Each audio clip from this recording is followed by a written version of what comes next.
नमस्कार दोस्तों, मैं तनवीर खान एक बार फिर से आप सभी लोगों का स्वागत करता हूं अपने इस चैनल पर। कैसे हैं आप सभी लोग? ये कुछ क्वेश्चंस थे बच्चों के।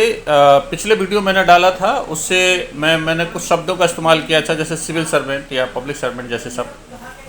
तो इनका क्या अर्थ होता है, तो ये क्वेश्चंस पूछा है। ये उत्तराखंड से है, एक ये पुलिस में है सृष्टि, और ये एक महाराष्ट्र से नासिक से है। इन्होंने पूछा है, ये पब्लिक हेल्थ डिपार्टमेंट में काम करते हैं, गवर्नमेंट ऑफिशियल हैं, कि सिविल सर्वेंट और पब्लिक सर्वेंट के बीच में क्या डिफरेंस होता है।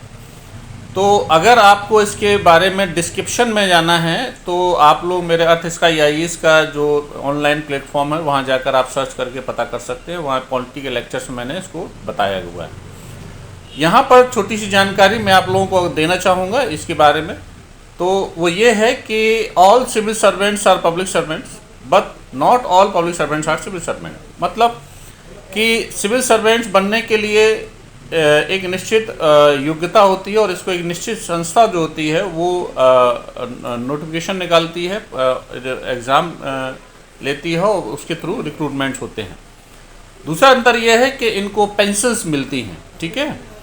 दूसरी तरफ जो पब्लिक सर्वेंट्स होते हैं, जो अलग अलग डिपार्टमेंट्स में जैसे काम करने वाले लोग होते हैं, जैसे कि मैंने कहा ना कि all public servants are all civil servants are public servant but not all public servants are civil servant. तो अलग अलग विभागों में काम करने वाले, चाहे हेल्थ डिपार्टमेंट हो, एजुकेशन डिपार्टमेंट हो, पुलिस डिपार्टमेंट हो, या अन्य विभागों में कार्य करने वाले सभी कार्मिक, सभी पर्सनल्स पब्लिक सर्वेंट्स होते हैं, ठीक है। इसके साथ साथ अगर हम और थोड़ा गहराई के साथ अगर हम इसको समझें तो ऐसे आप समझ सकते हैं कि जैसे एक ज़िले में SSP होता है, DCP होता है, और दूसरी तरफ DC या कलेक्टर होता है, या डिस्ट्रिक्ट मजिस्ट्रेट होता है। तो जो डिस्ट्रिक्ट मजिस्ट्रेट हैं तो दोनों ही सिविल सर्वेंट, लेकिन फिर भी एक माइनर सा डिफरेंस है दोनों के बीच में।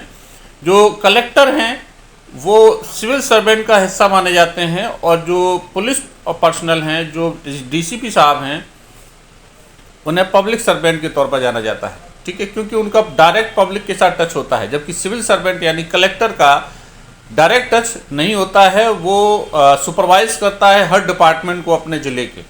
वो सभी अधिकारियों का अधिकारी है, इसीलिए उसको जिला अधिकारी कहा जाता है। वह अधिकारियों का अधिकारी है, वो सुपरवाइज करना उसका काम है सभी डिपार्टमेंट्स को, जितने भी डिपार्टमेंट ज़िले में होते हैं, ठीक है।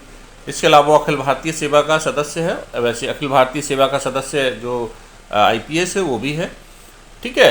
अगर इसको हम राजनीतिक स्तर पर देखें तो राजनीतिक, अच्छा ये भी देखना होता है कि सिविल सर्वेंट जो है वो स्थायी सेवक होते हैं, और इन्हें चुना जाता है परीक्षा के जरिए, राजनीतिक कार्यपालिका नहीं है। लेकिन अगर हम फिर भी, चूँकि मैंने पेंशन का मैटर जोड़ा है, ये एक नया विचार है, और चूँकि पेंशन मिलती है, पेंशन से जोड़ के देखें तो जैसे एक स्टेट में, राज्य में राज्यपाल होता है और एक मुख्यमंत्री होता है।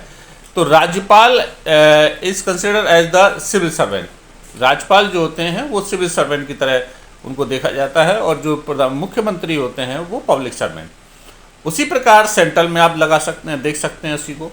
तो इस तरह से जो है पब्लिक सर्वेंट और सिविल सर्वेंट के बीच में डिफरेंस होता है। ये छोटा सा अंतर है। और अधिक डिस्क्रिप्शन में आपको जाना है तो आप लोग मेरे YouTube चैनल अर्थ इसका IAS को देख सकते हैं। वहाँ पर आपको फुल डेप्थ के साथ जानकारी मिलेगी, ठीक है।